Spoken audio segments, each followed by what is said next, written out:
வணக்கம் மக்களே. இன்றைக்கி எதை பற்றி பார்க்க போகிறோன்னா, கோவையில் நடந்த ஒரு நிகழ்ச்சியில் மத்திய அமைச்சர் நிர்மலா சீதாராமன் அவர்கள் கலந்து கொண்டிருப்பாங்க. அதே மாதிரி பல்வேறு தொழில்துறையை சார்ந்தவங்களும் கலந்து கொண்டிருப்பாங்க. அங்கே அன்னபூர்ணா ஹோட்டல் உரிமையாளர் சீனிவாசன் அவர்கள் கேட்ட கேள்வி தான் இங்கே பெரும் விவாதத்துக்கு ஆயிருக்கு. தேசிய அளவில் பெரும் விவாதத்துக்கு ஆயிருக்குன்னு சொல்லலாம். இன்னும் சொல்லப்போனால் அண்ணாமலை அவர்கள் வெளிநாடு சென்றோம், அங்கிருந்து மன்னிப்பு கேட்டிருக்காருன்னா அந்த அளவுக்கு விஷயம் பெருசாகிட்டு இருக்குன்னு தான் சொல்லலாம். அப்படி என்ன அங்கே கேள்வி கேட்டார்? ஜிஎஸ்டி சம்பந்தமாக தான் கேள்வி கேட்டார். சீனிவாசன் அவர்கள் அவரோட கொங்கு தமிழ் பாஷையிலேயே பேசியிருப்பாருன்னு தான் சொல்ல முடியும். அதுவும் போகிற போக்கில் சொல்கிற மாதிரி கொஞ்சம் விளையாட்டுக்காக சொன்னார். உங்கள் பக்கத்தில் இருக்கிற எம்எல்ஏ மேடம் அவர்கள் எங்களோட கடைக்கு ரெகுலர் கஸ்டமர் வருவாங்க, இனிப்பு காரம் சாப்பிடுவாங்க.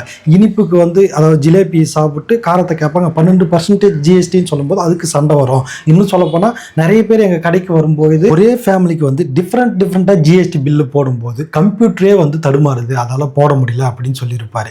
அவங்க பன்னு கேட்குறாங்கன்னு வச்சுக்க, பன்னு கொடுக்கும்போது பன்னுக்கு ஜிஎஸ்டி இல்லை, அதுக்கே ஜாம் ஒன்று கொடுக்குறோன்னு வச்சுக்க, அதுக்கு 18% ஜிஎஸ்டி அப்படின்ற மாதிரி வரும்போது கஸ்டமர் என்ன சொல்கிறாங்க, பன்னும் கிரீமும் நீ கொண்டு வா, நாங்களே தடவிக்கிறோம், அதுக்கு வேறு நீ ஜிஎஸ்டி போடியா. இப்படி பல பிரச்சனைகள் வருது. ஒன்று ஏற்றினா ஏற்றிடுங்க, இல்லையா குறைக்கிறதா இருந்தால் குறைச்சிருங்க அப்படின்ற மாதிரி சீனிவாசன் அவர்கள் சொல்லியிருப்பாப்புல. அவர் சொல்லும்போது தன்னோட வழக்கமான பேச்சால் சொல்லிட்டு போயிட்டாப்புல அப்படின்னு தான் எல்லாரும் பார்த்தாங்க. அது அப்போதைக்கு பெருசாகவே ஆகலை.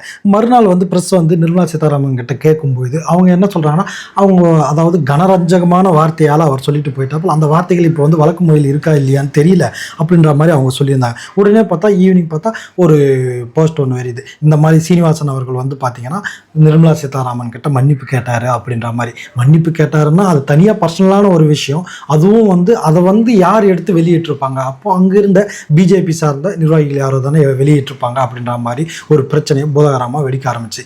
ராகுல் காந்தியிலிருந்து தமிழ்நாடு டிஎம்கேவில் கனிமொழி அவர்கள் வரைக்கும் எதிர்ப்பு தெரிவிச்சிருந்தாங்கன்னு சொல்லப்படுது. இதை வெளியிட்ட உடனே பெரிய பூதாகரமாக இந்த பிரச்சனை வெடிச்ச உடனே இது வானதி சீனிவாசன் கிட்ட கேட்குறாங்க, எம்எல்ஏ மேடம் கிட்ட. அவங்க கிட்ட கேட்கும்போது அவங்க என்ன சொல்கிறாங்கன்னா, ஆக்சுவலாக அவராக தான் ஃபோன் பண்ணார். காலையிலேருந்து கிட்டத்தட்ட ஒரு 5 முறை 6 முறை எனக்கு கண்டினியூவாக கால் வந்தது.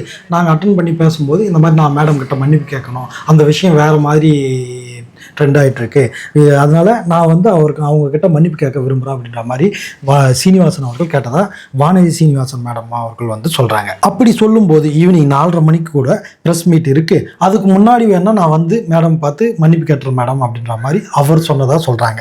அப்புறம் அவர் போய் அங்கே அந்த மேடம் உள்ளே வருவாங்க. இவர் எழுந்து நின்று மன்னிப்பு கேட்குற மாதிரி ஒரு ஃபோட்டோவை ஒரு வீடியோவை, இந்த மாதிரி என்னை மன்னிச்சிருங்க, இந்த மாதிரி நடக்கும் தெரியாது, என்னோட இதில் நான் பேசிட்டேன் அப்படின்ற மாதிரி மன்னிப்பு கேட்டுறாப்புல. அந்த வீடியோவை வெளியிட்டதுனால அண்ணாமலை அவர்கள் வெளிநாட்டில் இருக்காப்புல. அவர் நான் மன்னிப்பு கேட்டுக்கிறேன், இந்த மாதிரி சீனிவாசன் கிட்ட நான் ஃபோன் பண்ணி பர்சனலாக பேசினேன், இந்த விஷயத்தை எங்கள் ஆளுங்க தான் யாரோ பிஜேபி சார்ந்தவங்க தான் பண்ணியிருப்பாங்க, இதுக்காக நான் உங்ககிட்ட மன்னிப்பு கேட்டுக்கிறேன் அப்படின்ற மாதிரி ஒரு விஷயத்தை அண்ணாமலை அவர்கள் எக்ஸ் தளத்துலையும் ட்வீட் பண்ணியிருந்தாப்புல. அதே மாதிரி அவர்கிட்ட ஃபோன் பண்ணி பேசியிருந்தாவும் அந்த ட்வீட்டில் சொல்லியிருந்தாப்புல. இதை எதிர்கட்சிகள் சார்ந்த எல்லாருமே பார்த்தீங்கன்னா, அப்போ கேள்வி கேட்டால் நீங்கள் மன்னிப்பு கேட்க வைப்பீங்களா, அப்போ எதுக்கு அந்த பொதுக்கூட்டத்தை நீங்கள் நடத்துனீங்க, அப்படி அதை நடத்தாமே இருந்துக்கலாமே, கேள்வி கேட்டது தப்பா, கேள்வி கேட்டால் இப்படி பண்ணீங்களா. ராகுல் காந்தி அவர்கள் வன்மையாக இதை கண்டிக்கிறான் அப்படின்ற மாதிரி சொல்லியிருந்தாங்க. கனிமொழி மேடம் அவர்கள் ஒரு திருக்குறளை உதாரணமாக காட்டி அவங்களும் இது இந்த மாதிரி பண்ணுறது தப்பு அப்படின்ற மாதிரியும் சொல்லியிருந்தாங்க.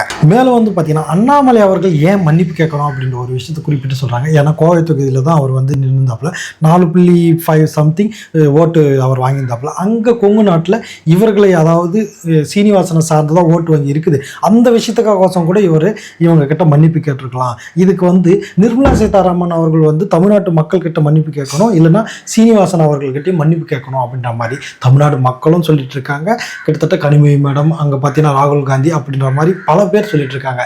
அவர் கேள்வி கேட்டது தப்பா, அதாவது தெரியாத இதில் அவர் கேட்டிருந்தாலும் அதை தெளிவாக சொல்லியிருக்கலாம். அதையே நீங்கள் கூப்பிட்டு வச்சு அவரை மிரட்டி மன்னிப்பு கேட்க வைப்பீங்களா அப்படின்ற மாதிரி தமிழ்நாடு பூரா இல்லை, இந்தியா பூரா இந்த விஷயத்தை பூதாகரமாக வெடிச்சிட்டு இருக்குன்னே சொல்லலாம். இன்னும் பார்த்தா அந்த வானதி சீனிவாசன் மேடம் அவர்கள் சொல்லும்போது, நான் போய் அந்த கடையில் இது வரைக்கும் சாப்பிட்டதே இல்லை, போனதே இல்லை அப்படின்னு சொல்லியிருந்தாங்க.